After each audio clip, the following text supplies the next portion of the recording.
Mando. You know what? This was another great episode of The Mandalorian leading into what I believe is the finale next week.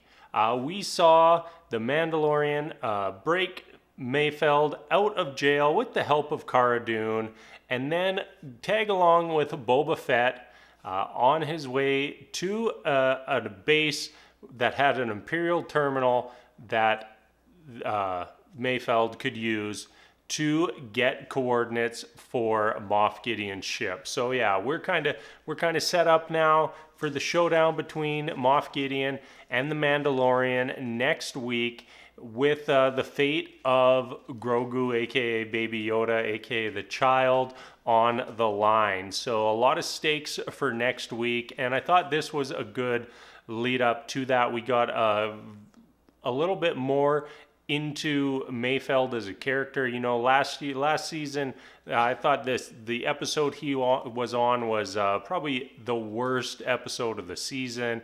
It just felt so out of place. His character felt out of place, but this time around, his character felt perfect for the Mando world. And you know, for Mayfeld, this episode felt very meaningful and impactful.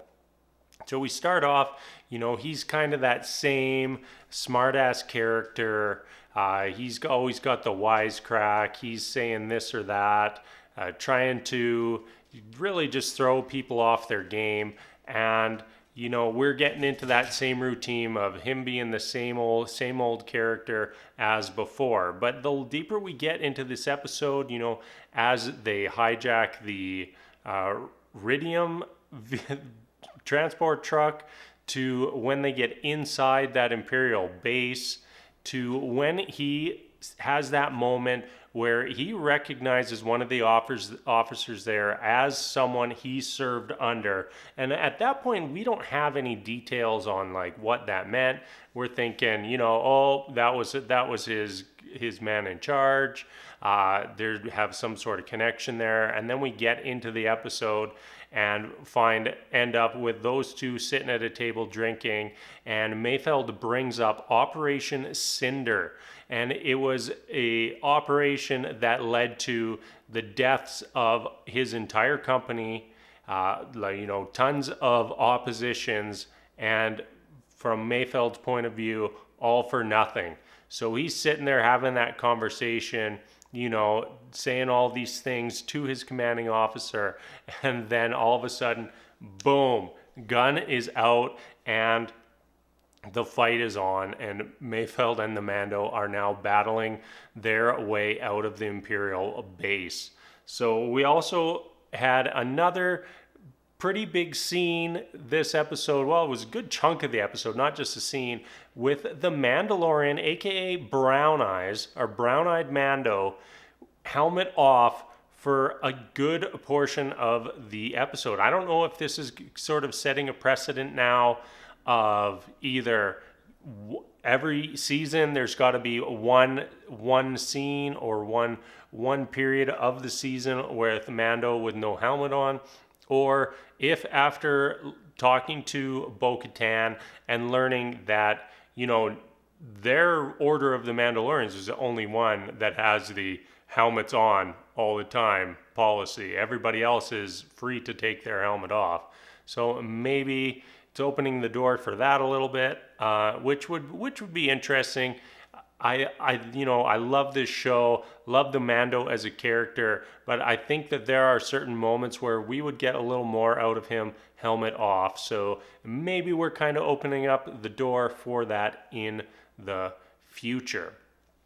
So the Mando, yeah, he's got to take the helmet off. He's the one who goes and gets the data off of the Imperial terminal. He had to take the helmet off to get the face scan done, and it was kind of like a nerve-wracking moment, especially when the commanding officer came over to talk to him, and that's where Mayfeld swooped in to save the day, and then later just murder the guy and lots of other stormtroopers. So the Mando and Mayfeld, they escape. The Mando and Cara Dune decide to let Mayfeld go, which I thought was a weird scene. You know, he's on this random planet in the jungle, in the middle of nowhere, And he's just like, I'm free to go. And I'm thinking, like, shouldn't he be asking for a lift? Like, I know that it's his freedom on the line, but don't you think he could say, like, hey, well, would you mind dropping me off at, the next point of civilization? But no, he's happy to just walk off into the jungle and watch Boba Fett's ship sail off into the distance. We end the episode with a message from the Mandalorian to Moff Gideon, and I believe this was a reflection or sort of a flip of a message that Moff Gideon or something Moff Gideon said to Mandalorian earlier, and that was, "You will never know how much the child means to me." And that was something that Moff Gideon had previously said to the Mandalorian. So I like that little extra bit at the end. So we firmly set up for the showdown next week. All right, that is going to be it for me today. As always, thank you so much for watching, and bore out.